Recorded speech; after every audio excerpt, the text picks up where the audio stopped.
آیت نمبر 1۔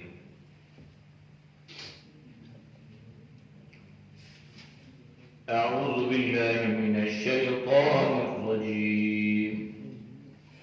بسم اللہ الرحمن الرحیم، الف لام را، تلک آیات الكتاب المبین، انا انزلناه قرآنا عربيا لعلكم تعقلون، نحن نقص عليك أحسن القصص بما أوحينا إليك هذا القرآن وإن كنت من قبله لمن الغافلين، إذ قال يوسف لأبيه يا أبت إني رأيت 11 كوكبا والشمس والقمر رأيتهم لي ساجدين، قال يا بني لا تقصص رؤياك على إخوتك فيكيدوا لك كيدا، إن الشيطان للإنسان عدو مبين، وكذلك يجتبيك ربك ويعلمك من تأويل الأحاديث ويتم نعمته عليك وعلى آل يعقوب كما أتمها على أبويك من قبل إبراهيم وإسحاق، إن ربك عليم حكيم، صدق اللہ العظیم۔ ترجمہ، الف لام را، تلک یہ آیات الکتابی آیات ہیں کتاب کی، المبین جو کھلی ہے، واضح ہے، انا بے شک انزلناہ ہم نے اسے نازل کیا، قرآن کو، عربیًا عربی میں، لعلکم تعقلون تاکہ تم سمجھ سکو، نحن ہم، نقص ہم بیان کرتے ہیں، علیک تجھ پر، احسن القصص سب سے بہترین واقعہ، بما کا سبب اس کے، اوحینا جو ہم نے وحی کی، الیک تیری طرف، هذا القرآن اس قرآن کی، وَإِن كُنْتَ اور بے شک تو تھا، من قبلہ اس سے پہلے، لَمِنَ الْغَافِلِينَ البتہ بے خبر لوگوں میں سے، اذ قال جب کہا، یوسف نے، لِأَبِيهِ اپنے باپ کو، یا ابتی اے میرے ابا، انی رأیت بے شک میں دیکھتا ہوں، 11 کوکبا 11 ستارے، والشمس اور سورج، والقمر اور چاند، رأیتہم میں انہیں دیکھ رہا ہوں، لی ساجدین میرے لیے سجدہ کر رہے، قال فرمایا، یا بنیا اے میرے بیٹے، لا تقصص بیان نہ کرنا، رؤیا کا اپنی خواب کو، علی اخوتی کا اپنے بھائیوں پر، فیکیدوا بس تدبیر کریں گے، لاکا تیرے لیے، کیداً کوئی تدبیر کرنا یا کوئی سازش کرنا، ان شیطان بے شک شیطان جو ہے، للانسانی انسانوں کے لیے، عدو مبین کھلا کھلا دشمن ہے، وَكَذَلِكَ اور اسی طرح، یجتبیک چنا تجھے، ربک تیرے رب نے، وَيُعَلِّمُكَ اور تجھ کو سکھلائے گا، من تأویل الاحادیث خبریں یا تعبیر باتوں کی یعنی خوابوں کی تعبیر، وَيُتِمُّ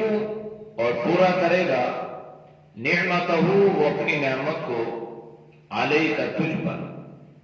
وَعَلَىٰ آلِ یعقوب اور آل یعقوب پر، کما جس طرح اتمہا اس نے مکمل کیا علی ابویک کا تیرے ماں باپ پر، من قبل اس سے پہلے،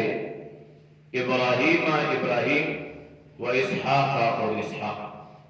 ان ربک بے شک تیرا رب علیم جاننے والا ہے، حکیم حکمت والا ہے۔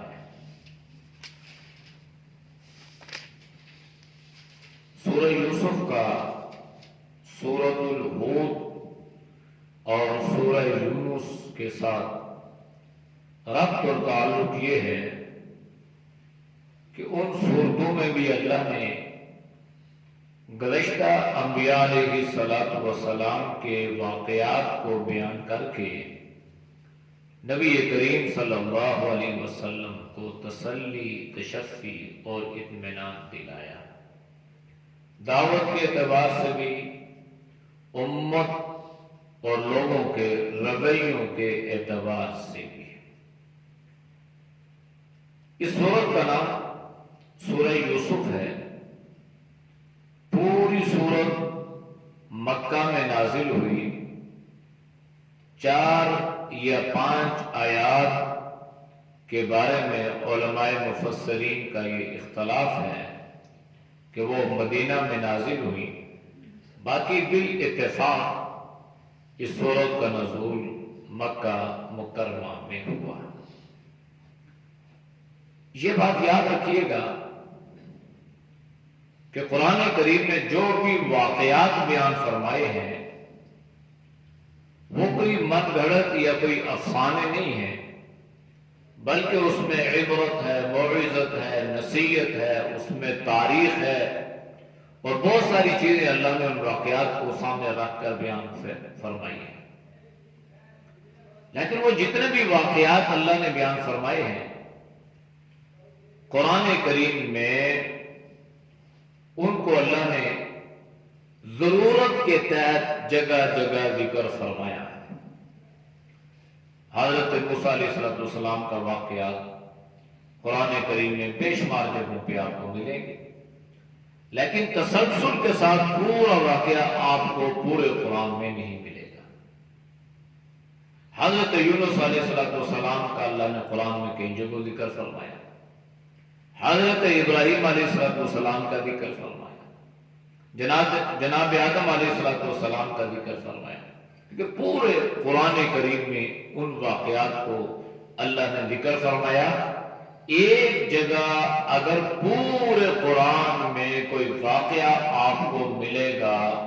تو وہ صرف حضرت یوسف علیہ السلام کا ہے، اور یہ یہاں ہی پر ذکر ہے۔ اس انداز سے یہ یوسف علیہ السلام کا یہ واقعہ پورے قرآن کریم میں کسی اور جگہ پہ نہیں ذکر کیا گیا، اس لیے اس واقعے کو احسن القصص کہا گیا ہے۔ احسن کہتے ہیں سب سے خوبصورت، سب سے بہترین، اور قصص قصے کی جمع ہے، یعنی اس کو بہترین واقعہ قرار دیا گیا۔ اب سوال یہ ہوا، ذہنوں میں یہ بات آئی کہ اس کی آخر وجہ کیا ہے کہ تسلسل کے ساتھ اللہ نے قرآن کریم میں حضرت یوسف علیہ السلام کے واقعے کو تو ذکر کر دیا، لیکن گزشتہ باقی انبیاء علیہ السلام کا ذکر نہ فرمایا، تو آخر اس میں کوئی حکمت ہوگی، کوئی وجہ ہوگی۔ تو اس کی جو حکمت ہے، اس کی جو وجہ ہے، وہ اس واقعے کے شان نزول سے ظاہر ہے۔ ایک یہودی نبی کریم صلی اللہ علیہ وسلم کی خدمت میں آیا، تو اس وقت یوسف علیہ السلام، جناب نبی کریم صلی اللہ علیہ وسلم سورہ یوسف کی آیات تلاوت فرما رہے تھے۔ وہ سنتا، وہ بڑا حیران ہو گیا کہ یہ جو واقعہ ہے یہ تو ہماری کتاب میں لکھا ہے اور آپ اس کو تلاوت فرما رہے ہیں. یا آپ صلی اللہ علیہ وسلم سے ملا نہ، ملاقات نہ کی، واپس چلا گیا. جب یہ واپس گیا تو باقی اپنے اہل یہود کو اس نے یہ کہا کہ بھائی میں تو گیا تھا کچھ پوچھنے کے لیے، کچھ سوال جواب کرنے کے لیے،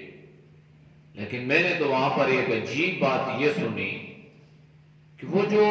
باتیں ہماری کتابوں میں ہیں یا ہم جانتے ہیں انہیں بھی ان باتوں کا علم ہے اور وہ بھی اس کی تلاوت کر رہے تھے. وہ بڑے حیران ہو گئے کہ اچھا چلتے. اب یہ اور یہودی آپ صلی اللہ علیہ وسلم کی خدمت میں آ گئے تو انہوں نے سوالات کیے اور انہوں نے یہ بھی سوال کیا کہ وہ جو یوسف علیہ السلام تھے، جو حضرت یعقوب علیہ السلام کے صاحبزادے تھے اور جن کا لقب بنی اسرائیل تھا، اور جو اسحاق علیہ السلام کے صاحبزادے تھے اور اسحاق علیہ السلام حضرت ابراہیم کے صاحبزادے تھے، تو یہ معاملہ کیا ہے؟ آپ کو ان کے بارے میں کوئی خبر ہے؟ آپ اس کی کوئی تاریخ، کوئی پس منظر جانتے ہیں؟ تو نبی کریم صلی اللہ علیہ وسلم نے فرمایا ہاں میں جانتا ہوں. وہ حیران ہو گئے کہ کیسے؟ آپ نے کس سے یہ بات سنی ہے؟ کون سی تاریخ کی کتاب آپ نے پڑھی ہے؟ کون سا راہب اور کون سا پڑھا لکھا آدمی آپ کو ملا ہے جس نے ہماری کتاب کا علم آپ کو دیا ہے؟ جو باتیں ہماری کتاب میں ہیں، اہل یہود جانتے ہیں، یہودی علماء کو علم ہے، وہ آپ کے پاس کیسے آ گئی؟ تو نبی کریم صلی اللہ علیہ وسلم نے فرمایا کہ وہ ساری باتیں اللہ نے وحی کے ذریعے سے میرے اوپر نازل فرمائی، وحی کے ذریعے سے. اب چونکہ یہ یہودی تو اس بات کو مانتے ہی نہیں تھے کہ آپ پہ وحی نہیں اترتی، آپ اللہ کے نبی نہیں ہیں، تو انہوں نے پوچھا بیان کریں. اب وہ جانتے تو تھے، اہل زبان تو تھے، وہ عربی سے تو آگاہ تھے اور عربی ان کی مادری زبان بھی تھی. تو جناب نبی کریم صلی اللہ علیہ وسلم نے جب یہ سورہ یوسف کی آیات ان کے سامنے تلاوت فرمائی تو ان پہ اثر یہ ہوا کہ وہ جتنے 4-5 یہودی آپ صلی اللہ علیہ وسلم کی خدمت میں آئے تھے وہ سورہ یوسف کی آیات سن کر مسلمان ہو گئے. تو اس لیے اللہ نے تسلسل کے ساتھ اس کو ذکر فرمایا ہے. اس کی وجہ یہ ہے کہ وہ یہودی اس کو جانتے تھے اور اللہ نے جو یہ ذکر فرمایا ہے یہ صرف واقعہ نہیں ہے بلکہ یہ نبی کریم صلی اللہ علیہ وسلم کی نبوت کی ایک مضبوط دلیل ہے اور قرآن کریم کی حقانیت اور صداقت کی بھی اس پہ ایک مور ہے اور یہ ایک دلیل ہے کہ بھائی جو چیز میں جانتا ہوں میرے علم میں ہے، وہ میری کتاب میں، میری ڈائری میں لکھی ہوئی ہے. اگر وہ کتاب، وہ ڈائری میرے پاس ہے، میرے گھر میں ہے، آپ پڑھ نہیں سکتے، آپ لکھ نہیں سکتے اور میں جانتا بھی ہوں کہ آپ پڑھے لکھے نہیں ہیں، اس کے باوجود میری ڈائری کی باتیں، میری کاپی کی باتیں اگر آپ میرے سامنے بیان کرنا شروع کر دیں گے تو مجھے حیرانگی تو ہوگی نا، میں سوچنے پہ تو مجبور ہو جاؤں گا نا کہ بھائی بات میری ہے، میرے گھر کی بات ہے، میری کتاب میں محفوظ ہے، میری ڈائری میں ہے، میری ڈائری میرے گھر میں ہے اور یہ جانتے بھی نہیں ہیں، لکھا پڑھا بھی نہیں ہے، ان کو پڑھنا لکھنا آتا بھی نہیں ہے. تو اگر یہ آدمی اس تسلسل کے ساتھ ان ساری چیزوں کو ذکر کر دیتا ہے تو پھر انسان سوچنے پر مجبور ہو جاتا ہے کہ یہ باتیں اگر اس نے بیان کی ہیں تو یہ وحی کے ذریعے ہی ہو سکتی ہیں، اس کے علاوہ دنیا میں کوئی اور ایسا علم نہیں آیا۔ جو علم وحی ہے اس کا کوئی توڑ نہیں ہے، اس کا کوئی مقابلہ نہیں ہے۔ تو جب انہوں نے سنا یہودیوں نے تو وہ سوچنے لگے، دور منصور میں لکھا ہے کہ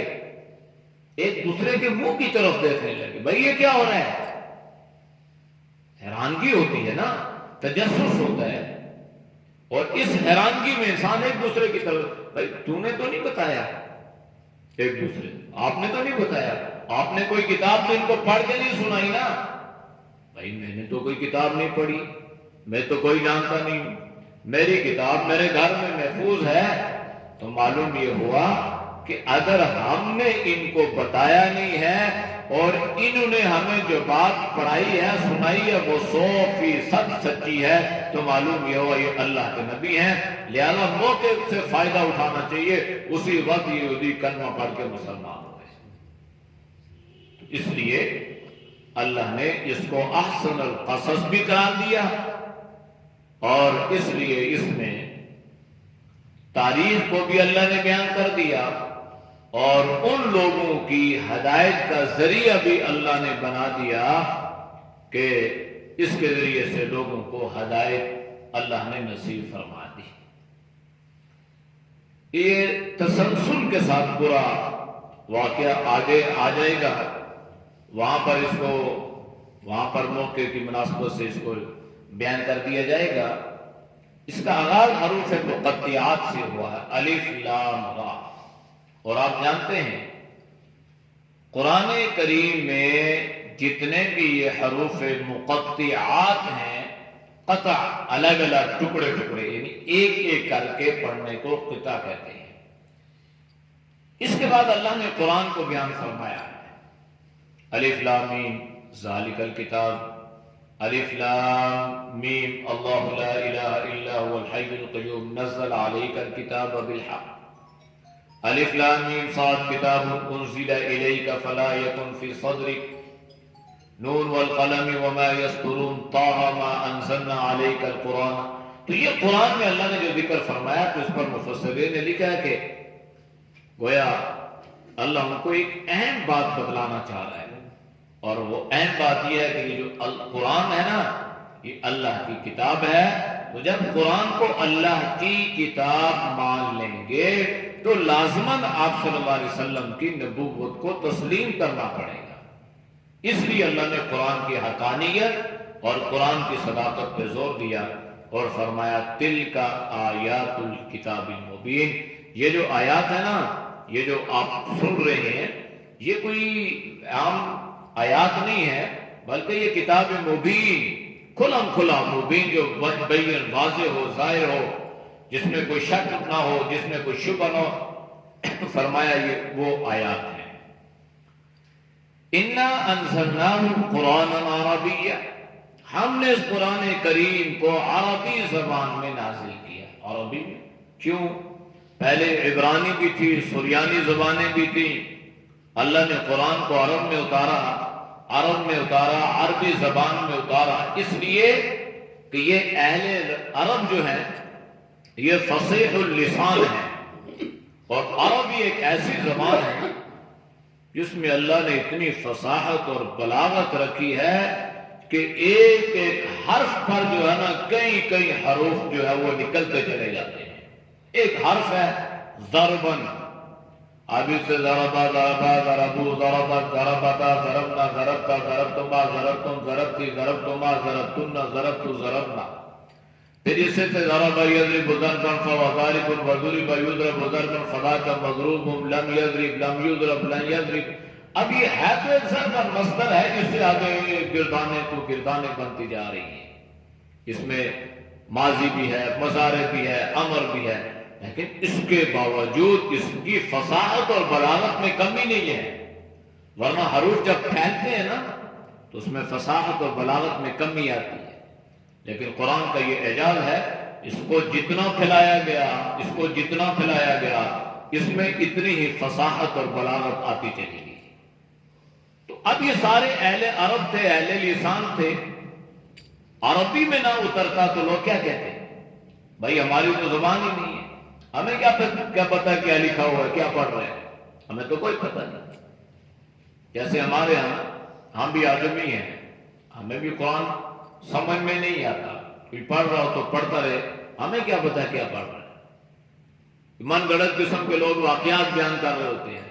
اور آگے ہم کہتے ہیں ماشاءاللہ الحمدللہ زندہ باد مرد آباد۔ بھئی یہ جو بات بیان ہوئی ہے یہ زندہ باد یہ مرد آباد والی ہے یا نہیں ہے؟ قرآن اور حدیث سے اس کا کوئی لنک کوئی تعلق ہے یا نہیں ہے؟ لیکن جو ہمیں سمجھ نہیں ہے۔ ایک آدمی ایک مفسر یا عالم یا خطیب، بھئی وہ عربی عبارت پڑھ رہا ہے، قرآن کی آیت پڑھ رہا ہے، حدیث پڑھ رہا ہے، کوئی فقہ کی عبارت پڑھ رہا ہے، ہمیں نہیں پتہ۔ تو اس لیے اللہ نے قرآن کو عربی میں اتارا کہ اہل عرب میں اللہ نے اتارا، تو اہل عرب عربی کو سمجھنے والے تھے تو وہ یہ نہیں کہہ سکتے تھے کہ جناب یہ تو ہماری زبان ہی نہیں ہے، ہم اس کو سمجھ ہی نہیں سکتے، لہذا ہم اس پر ایمان بھی نہیں لاتے۔ اس لیے عربی کو اللہ کے نبی نے پسند فرمایا۔ ایک حدیث میں آپ صلی اللہ علیہ وسلم نے فرمایا احب العرب بالثلاث، آپ نے فرمایا عرب سے محبت کرو تین باتوں کی وجہ سے۔ پہلی بات آپ نے یہ فرمائی کہ میں محمد بھی عربی ہوں۔ دوسری بات آپ نے یہ بیان فرمائی کہ قرآن بھی عربی ہے۔ اور تیسری بات آپ نے یہ بیان فرمائی کہ اہل جنت کی زبان بھی عربی ہے۔ لہذا اس میں ہم لوگ جب جاتے ہیں نا تو عمومی طور پر سب میں کمی بیشیاں ہوتی ہیں، تو ہم ان سے بڑے مایوس ہو کے آتے ہیں اور آگے یہاں پہ ہم بڑے ان کے تذکرے کرتے ہیں، بڑی برائیاں بھی، وہ جی ایسے ہیں اور ویسے ہیں اور یہ کیا اور وہ کیا۔ لیکن اس میں خاموشی اس لیے بہتر ہے کہ آپ صلی اللہ علیہ وسلم نے فرمایا کہ اس بنیاد سے محبت کرو۔ باقی فتنوں کا زمانہ ہے، فتنے بڑھتے جا رہے ہیں، زمانہ جوں قیامت کے قریب آتا جا رہا ہے فتنے بڑھتے جا رہے ہیں، تو فتنے تو وہاں بھی پیدا ہوں گے، لوگ فتنوں سے بچ نہیں سکیں گے، اور ہمارے ہاں کم پیدا ہوں گے وہاں پہ زیادہ پیدا ہوں گے۔ آج کئی صورتوں میں فتنے ہم اپنی آنکھوں سے دیکھ لیتے کہ حجار مقدس ساری دنیا کی نظریں جس زمین پر تھی، آج وہاں سے گویا ایک خرافات اور بے حیائی اور اس قسم کی باتیں دیکھنے اور سننے کو مل رہی۔ حالانکہ وہ مسلمانوں کا مرکز تھا، مرکز ہے، اللہ اس کو مرکز ہی رکھے، لیکن فتنے ہیں نا، تو جب فتنے آئیں گے انسان فتنوں کی لہر میں بیٹھے گا تو بہہ جائے گا، اور فتنوں کا کوئی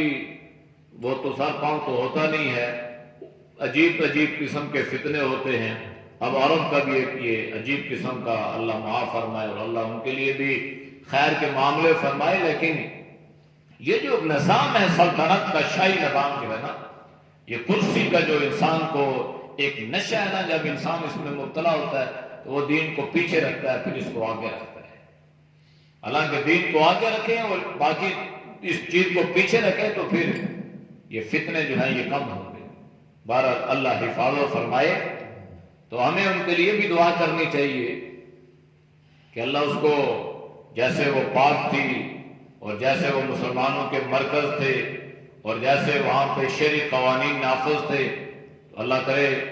وہ ویسے ہی رہیں، اور اہل یہود جو ان میں دراڑیں ڈالنے کی کوشش کر رہے ہیں، اللہ ان فتنوں سے ان کی حفاظت فرمائے، اور اللہ ان کو حیا جیسے پہلے تھا بھی اللہ ان کو ایسا حیا نصیب فرمائے۔ قرآن عربی ہے، تو اللہ نے فرمایا قرآن کو عربی میں نازل کیا، لعلکم تعقلون، تاکہ لوگ سمجھ لیں اور یہ اعتراض نہ کریں کہ جناب ہم تو قرآن کو سمجھتے نہیں ہیں، یہ تو فلاں زبان میں ہے، یہ تو فارسی میں ہے، یہ عبرانی میں ہے، یہ سریانی میں ہے،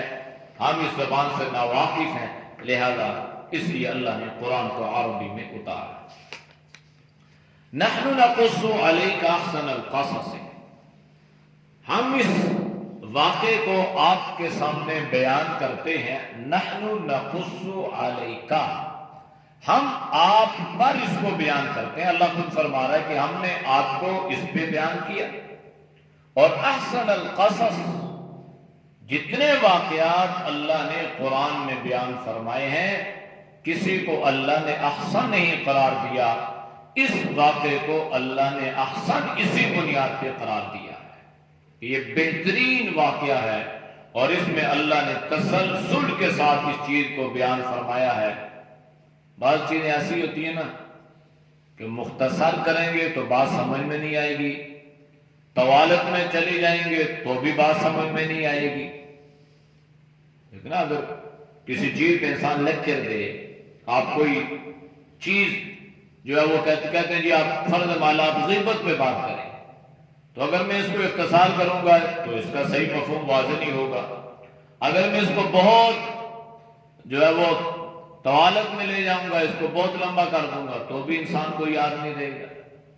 اللہ نے اس کو احسن القصص اس انداز سے کہ اللہ نے اس میں جو باتیں بیان فرمائی ہے نا، وہ مفہوم کے اعتبار سے، ترجمے کے اعتبار سے وہ اتنی آسان، اتنی فہم اور اتنی فراست والی ہیں کہ اگر وہ بچے کے سامنے بھی بیان کریں گے تو بات اس کو بھی سمجھ میں آ جائے گی۔ اگر کوئی سمجھنا چاہے، نہ سمجھے تو بڑے بڑے عقلمند لوگوں کو سمجھ میں نہیں آتی۔ بما اوحینا الیک ھذا القرآن، ہم نے آپ پہ وحی کی ہے اس قرآن میں، یعنی ہم نے جو آپ کو یہ احسن القصص بذریعہ وحی آپ پہ جو اتارا ہے نا، تو یہ سب سے پہلی جو بات تھی، دو چیزیں اللہ نے یہاں سے ثابت کر دی ہیں، اور ان لوگوں کے جو اعتراضات تھے اللہ نے اس کی تردید فرما دی ہے۔ پہلی یہ کہ سورہ یوسف کا نزول جو ہے یہ بذریعہ وحی ہوا ہے اور آپ صلی اللہ علیہ وسلم کے قلب اطہر پہ ہوا ہے، لہذا آپ اللہ کے نبی ہیں، اور جس پر اللہ کی طرف سے وحی کا نزول ہوتا ہے وہ نبی ہوا کرتا ہے، اور اس پہ جو کلام اترتا ہے وہ اللہ کا کلام، یعنی اللہ کی کتاب، اللہ کا قانون ہوا کرتا ہے۔ اور آپ صلی اللہ علیہ وسلم پہ یہ کتاب اتری، اس کا نام اللہ نے قرآن کریم تجویز فرمایا ہے۔ تو قرآن کی دلیل بھی اور آپ صلی اللہ علیہ وسلم کی نبوت کی دلیل بھی اس میں اللہ نے سب سے پہلے ذکر فرمایا۔ وَإِن كُنْتَ مِن قَبْلِهِ لَمِنَ الْغَافِلِينَ، اور صورتحال یہ ہے کہ اس کے اترنے سے پہلے آپ بے خبر تھے۔ بے خبر، یہ غافل جو ہے نا، غافل کہتے ہیں بے خبر کو۔ اب کہتے ہیں انسان غافل ہو گیا، تو غفلت عجیب طرح کی ہوتی ہے، لیکن آپ صلی اللہ علیہ وسلم کے لیے جب اس کا ترجمہ کریں گے تو الفاظ کا چناؤ کریں گے، اور اس میں سے بہتر الفاظ جو آپ کی شایان شان ہو وہ آپ۔ تو بے خبر سے مراد یہ کہ جس واقعے کی خبر آپ صلی اللہ علیہ وسلم کو نہ ہو، اور اس سے پہلے آپ کو اس واقعے کی خبر نہیں تھی نا۔ اگر پہلے خبر ہوتی تو نہ قرآن کی صداقت کی دلیل ہوتی، نہ آپ کی نبوت کی دلیل ہوتی۔ پہلے خبر نہیں تھی، اس لیے قرآن کی صداقت کی بھی دلیل ہے اور آپ کی نبوت کی دلیل بھی ہے۔ اور اگر یہاں سے مسائل کا استنباط کریں تو ایک بات اور بھی سامنے آتی ہے جو عقیدے اور نظریے سے جس کا تعلق ہے، وہ یہ ہے کہ اس سے معلوم یہ ہوا کہ آپ صلی اللہ علیہ وسلم اس واقعے کے اترنے سے پہلے جو وحی کے ذریعے سے اترا، آپ اس کو جانتے نہیں تھے، تو معلوم یہ ہوا کہ آپ عالم الغیب نہیں تھے۔ عالم الغیب اسے کہتے ہیں جو چھپی ہوئی بات کو بھی جانتا ہے، جو پس سے پردہ بات کو بھی جانتا ہے، جو وحی کے بغیر اتری ہوئی بات کو بھی جانتا ہے، اس کو عالم الغیب کہتے ہیں۔ اور بغیر وحی کے جو بات جانتا ہے اس کو بھی عالم الغیب کہتے ہیں، اور وہ کائنات میں کوئی بھی نہیں ہے۔ اگر کوئی ہے تو وہ اللہ ہے۔ عالم الغیب والشہادتی هو الرحمن الرحیم، وہ جو جانتا ہے چھپی ہوئی چیزوں کو اور ظاہر چیزوں کو، وہ کون ہے؟ هو الرحمن والرحمن الرحیم ہے۔ تو عقیدہ بھی درست ہو گیا۔ اذ قال، اب اللہ نے شروع فرمایا، اذ قال یوسف، جب کہا یوسف نے لی ابی اپنے باپ کو یا ابتی اے میرے ابا جان انی رأیتو بے شک میں نے دیکھا ایک خواب 11 کوکبا کہ 11 ستارے ہیں والشمسا اور ایک سورج ہے والقمر اور چاند ہے رأیتہم لی ساجدینا میں انہیں دیکھ رہا ہوں کہ وہ میرے لیے سجدہ کر رہے ہیں۔ اب یہاں سے کل انشاءاللہ یہ تفصیل پہلے میں ذکر کر دوں گا مختصر تاکہ آگے جو ہے بات کا سمجھنا آسان ہو جائے۔ اعوذ باللہ من الشیطان الرجیم بسم اللہ الرحمن الرحیم الف لام را تلك آیات الكتاب المبین إنا أنزلناه قرآنا عربيا لعلكم تعقلون نحن نقص عليك أحسن القصص بما أوحينا إليك هذا القرآن وإن كنت من قبله لمن الغافلين إذ قال يوسف لأبيه يا أبت إني رأيت 11 كوكبا والشمس والقمر رأيتهم لي ساجدين صدق الله الحمد لله رب العالمين والعاقبة للمتقين والصلاة والسلام على النبي الأمي وعلى آله وصحبه أجمعين یا اللہ ہم سب کے صغیرہ کبیرہ گناہوں کو معاف فرما، اے اللہ گناہوں سے حفاظت فرما، اے اللہ تو ہم سب کو شرم و حیا والی زندگی نصیب فرما، اے اللہ تقوی طہارت والی زندگی نصیب فرما، یا اللہ ہر طرح کے بے حیائی سے، فحاشی سے، عریانی سے، خباثتوں سے، غلاظتوں سے اللہ تو ہم سب کی حفاظت فرما، اے اللہ ہمارے بال بچوں کی حفاظت فرما، یا اللہ پوری امت کی حفاظت فرما، اے اللہ تو ہم سب کو دین کی سمجھ عطا فرما، اے اللہ دین پر چلنا ہم سب کے لیے آسان فرما، یا اللہ جتنے دوست و باپ بزرگ تیری رضا کے لیے درس قرآن سنتے ہیں اللہ ان کے سننے کو قبول فرما، اس درس قرآن کی برکت سے اللہ تو سب کے علم والعمل میں، جان میں، مال میں، ایمان میں برکتیں عطا فرما، ہر پریشانی سے، ہر مصیبت سے، ہر آفت سے اللہ تو ہم سب کی حفاظت فرما، یا اللہ تو رزق کے حلال میں وسعت عطا فرما، حرام سے اللہ تو حفاظت فرما،